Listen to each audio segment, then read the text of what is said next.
Hello, good morning. तो पिछला class में हम लोगों ने पढ़ा था भाग 1 और भाग 2 के बारे में। आज हम पढ़ेंगे भाग 3 के बारे में। संविधान के भाग 3 में मौलिक अधिकारों का उल्लंघन किया, ये मौलिक अधिकारों का उल्लेख किया गया है। और मौलिक अधिकार एक ऐसे अधिकार होते हैं जिसको सर्वोच्चता प्रदान किया गया है।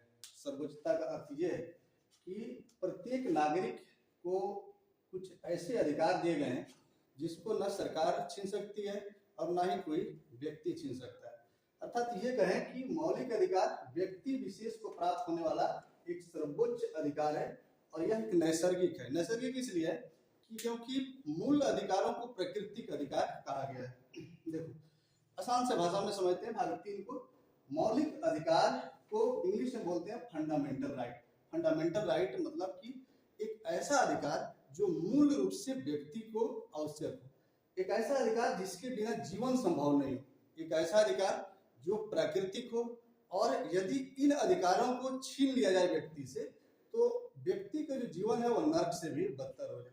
मतलब ये आपने सुना होगा कि जेलों में जो जीवन होती है वो काफी बदतर होती है।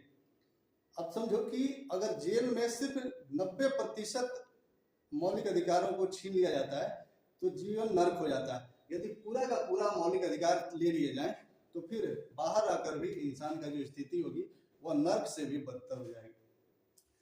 तो संविधान निर्माताओं ने जब संविधान का निर्माण कर रहे थे तो उन लोगों ने नागरिकों के लिए कुछ विशेष अधिकारों का प्रोविजन किया, और ये जो अधिकार हैं यह सभी व्यक्तियों को एक गरिमा प्रदान करता है। और इस अधिकार के बिना जीवन का जो मूल उद्देश्य है, जीवन का जो कल्पना है, वो संभव नहीं। इसका जो पहली बार जो मांग रखा गया था वो फ्रांसीसी क्रांति के बाद इस तरह की मांगे उठ करके आई थी। और फ्रांस के बाद में जो यूके है, ब्रिटेन ने पहली बार इसको अधिकार जो जारी किया था अपनी जनता के लिए, उसको मैग्ना कार्टा के नाम से जारी किया था।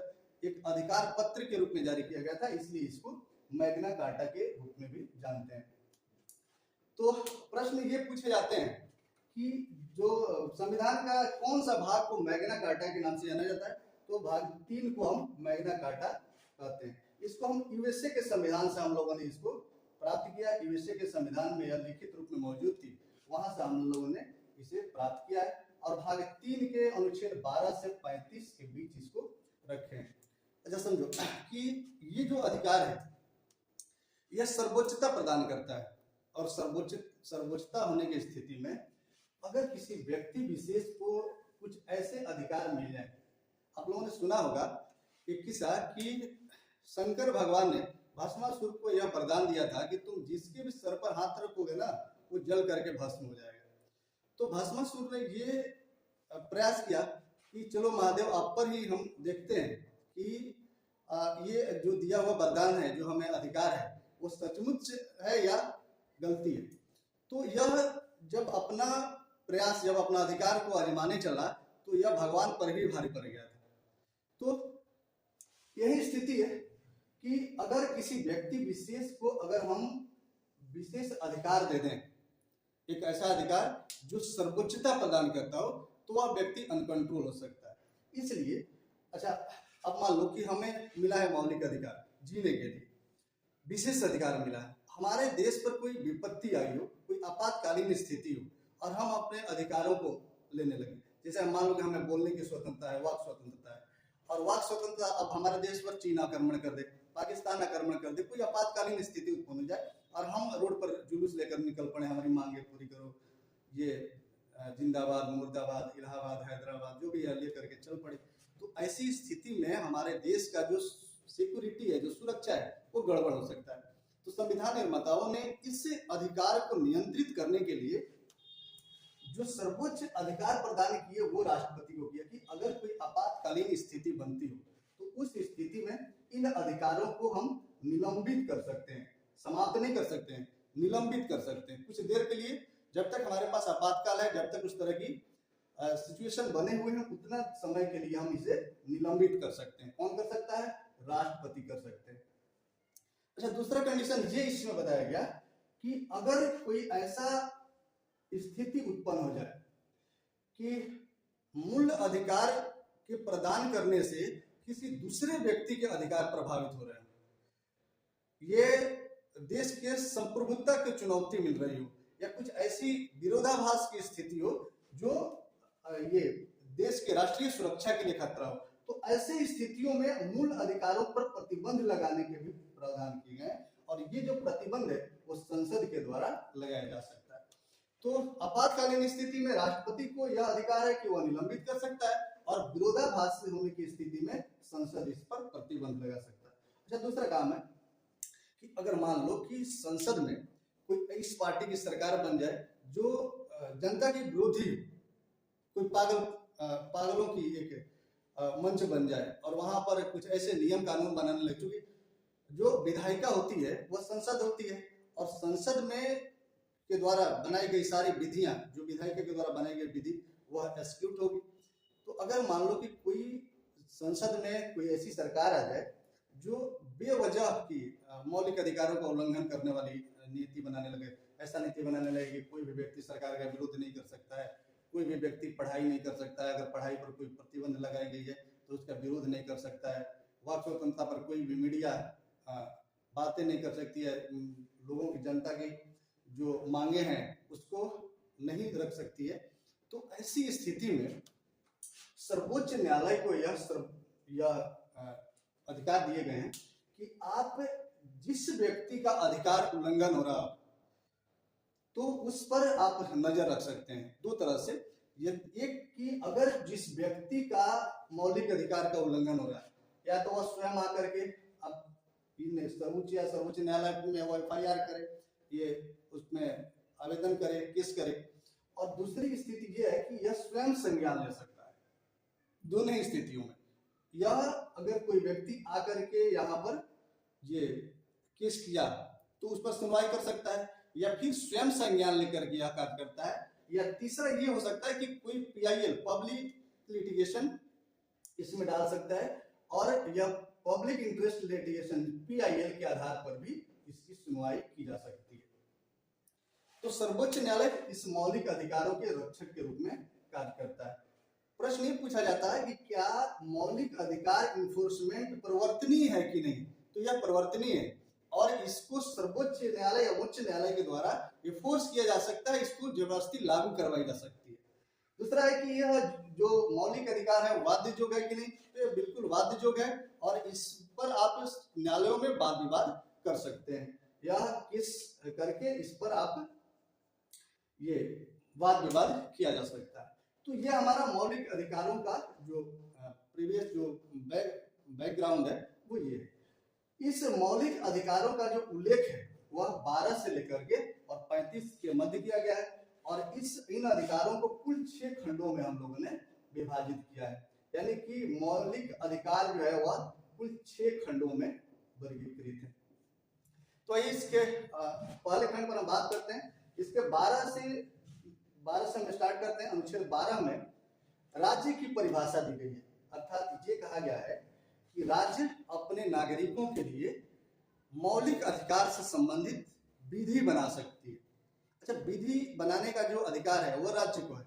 राज्य मतलब ये यूपी, बिहार, झारखंड ये नहीं, राज्य का जो डेफिनेशन अनुच्छेद 12 में दिया गया वो ये है कि वैसी संस्था, वैसा इंस्टीट्यूशन जिसको विधि बनाने का अधिकार है। अच्छा, विधि बनाने का अधिकार विधायिका को है, तो विधायिका या तो सेंट्रल गवर्नमेंट की है, या तो स्टेट गवर्नमेंट की है, या लोकल गवर्नमेंट है, एयरपोर्ट अथॉरिटी है, या भारत सरकार के जो भी उपक्रम है उनको इस दायरे में, राज्य के दायरे में रखा गया। ऐसा इसलिए किया गया कि देखो, अगर मान लो कि कोई सेंट्रल गवर्नमेंट कोई नीति बनाती है और यह नीतियों को इम्प्लीमेंट किया जा रहा है, जो एग्जीक्यूटिव है वह नीतियों को लागू कर रहे हैं, लेकिन नीतियों को लागू करते हुए सेंट्रल गवर्नमेंट हर एक जगह अपनी नजर नहीं रख सकती, स्टेट गवर्नमेंट नहीं रख सकती, गांव-गांव तक नजर नहीं रखा जा सकता। इसलिए राज्य की परिभाषा में ऐसे बहुत सारे इंस्टीट्यूशन को शामिल कर दिया गया जो मौलिक रूप से नजर रख सके। एक बात यहाँ पर ध्यान देने जो ये है कि अगर हम विधायिका की बात करें तो जो विधायिका है वह सेंट्रल गवर्नमेंट की या स्टेट गवर्नमेंट की अगर विधायिका कोई नीति बनाती है तो उसको इम्प्लीमेंट किया जाएगा, लेकिन मौलिक स्तर पर जो एक्टिविटियां होती हैं, जो ग्रामीण स्तर पर, जो निचले स्तर पर जो एक्टिविटियां होती हैं उस पर नजर रखने के लिए लोकल जो इंस्टीट्यूशंस है उन लोगों को अधिकार दिए गए। जैसे मान लो कि बिजली का खंभा लगाया गया है, बिजली से संबंधित सेंट्रल गवर्नमेंट का कुछ नियम जारी कर दिए गए हैं, लेकिन अगर कोई पब्लिक टोका फंसा ले तो अब सेंट्रल गवर्नमेंट आकर के तो वहां पर चेक नहीं कर सकती है, वो एक करके टर्च जला करके तो देख नहीं सकती। तो इसलिए इस बिजली बोर्ड को, इस इलेक्ट्रिसिटी बोर्ड को एक विशेष अधिकार दिए गए हैं कि आप इन सारे चीजों को नियंत्रित करने के लिए, जनता में कानून का भय बनाने के लिए, कानून को वास्तविक रूप में इंप्लीमेंट करने के लिए आप स्वयं विधि बना सकते हो, है ना। तो यह इलेक्ट्रिसिटी बोर्ड अपना विधि बना सकता है। जैसे एयरपोर्ट अथॉरिटी है, एयरपोर्ट के पास में आपकी भी जमीन हो तो आप बिना एयरपोर्ट अथॉरिटी से आप एनओसी लिए बिना आप वहां पर घर नहीं बना सकते हो, क्योंकि एयरपोर्ट अथॉरिटी आपको यह परमिशन देगा कि भाई आपको कितना ऊंचा घर बनाना है। अगर आप इतना ऊंचा घर बना लें कि एयरपोर्ट जब एयरप्लेन लैंड करे तो उसको पता ही नहीं चले कि भाई हमको लैंड कहाँ करना है, तो इस स्थिति में दुर्घटना हो सकती है। तो एयरपोर्ट अथॉरिटी को स्पेशल अधिकार दिए गए कि भाई आप अपने क्षेत्र अधिकार में आने वाले जो भी एक्टिविटियां हैं आप स्वयं उस पर नजर रखेंगे। जो भी लोकल गवर्नमेंट्स हैं, जैसे पंचायती राज सरकार है, नगर निगम है, नगर परिषद है, तो ये सारे जो लोग हैं यह अपने क्षेत्र में जो कानून का जो राज्य है उसको स्थापित करने के लिए अपना कुछ नियम कानून बना सकते हैं। तो कुल मिलाकर के हम ये कहें कि जो अनुच्छेद 12 है यह राज्य की परिभाषा देती है, और राज्य की परिभाषा के अधीन ये सारे जो central government, state government, Bharat सरकार का उपक्रम, लोकल गवर्नमेंट, ये सारे लोगों को, इन इंस्टीट्यूशनों को शामिल किया गया है। अनुच्छेद 13 पर हम बात करते हैं। अनुच्छेद 13 जो है यह दो प्रकार के तथ्यों का बात करता है। दो ये है, इसमें पहला अल्पीकरण डेरोगेशन और दूसरा असंगत शब्द का प्रयोग किया गया। देखो हमारा जब संविधान बना 1950 में, तो इसको हम लोगों ने लागू किया 26 जनवरी 1950 को लागू किया, और बहुत सारे ऐसे कानून हैं जो 26 जनवरी 1950 के पूर्व में भी बने थे और कुछ कानून 26 जनवरी 50 के बाद में भी बने। तो मूल रूप से जो जिन नियमों को, जो जिन विधियों को संविधान में उल्लेखित किया गया, इसमें मूल रूप से जो चीजों को शामिल किया गया उसको हम लोगों ने 26 जनवरी 1950 को लागू कर दिया। और इसमें यह भी हमने उल्लेखित किया कि इस संविधान निर्माण के पूर्व भी जो कानून बने थे वे भारत में लागू रहेंगे। यह उन्हीं कानूनों का लागू किया जा सकता है, वही कानून लागू रहेंगे जो 26 जनवरी 1950 को लागू होने वाले संविधान में उल्लेखित जो शब्द हैं, जो मौलिक अधिकार हैं, जो नीतियां हैं, उसको उल्लंघित नहीं करती। जैसे मान लो कि हम लोगों ने, हमारे संविधान निर्माण के पूर्व में छुआछूत की परंपरा थी, और यह जो छुआछूत की जो विधियां हैं उसको हम लोगों ने संविधान में समाप्त कर दिया आर्टिकल 17 में। तो अब उस से संबंधित जो भी नियम कानून पहले बने थे अब वे लागू नहीं रहेंगे। जो छुआछूत को बढ़ावा दे रहे थे उन्हें समाप्त कर दिया जाएगा। जैसे मान लो कि तुमने सुना होगा कि जो दक्षिण भारत है वहां पर एक कानून था मूलाकर्म एक प्रथा थी। इस मूलाकर्म प्रथा में दलितों की जो महिलाएं थी इनको स्तनों को ढकने का प्रतिबंध था, स्तन में नहीं ढक सकती थी। और स्थिति तो इतना बदतर तब था जब उन पर यह टैक्स लगाया गया कि जो दलित महिलाएं हैं उनको स्तनों के आधार पर टैक्स प्रदान करने हैं। जिनके स्तन छोटे हैं उनको कम टैक्स, जिनके स्तन बड़े हैं उनको ज्यादा टैक्स।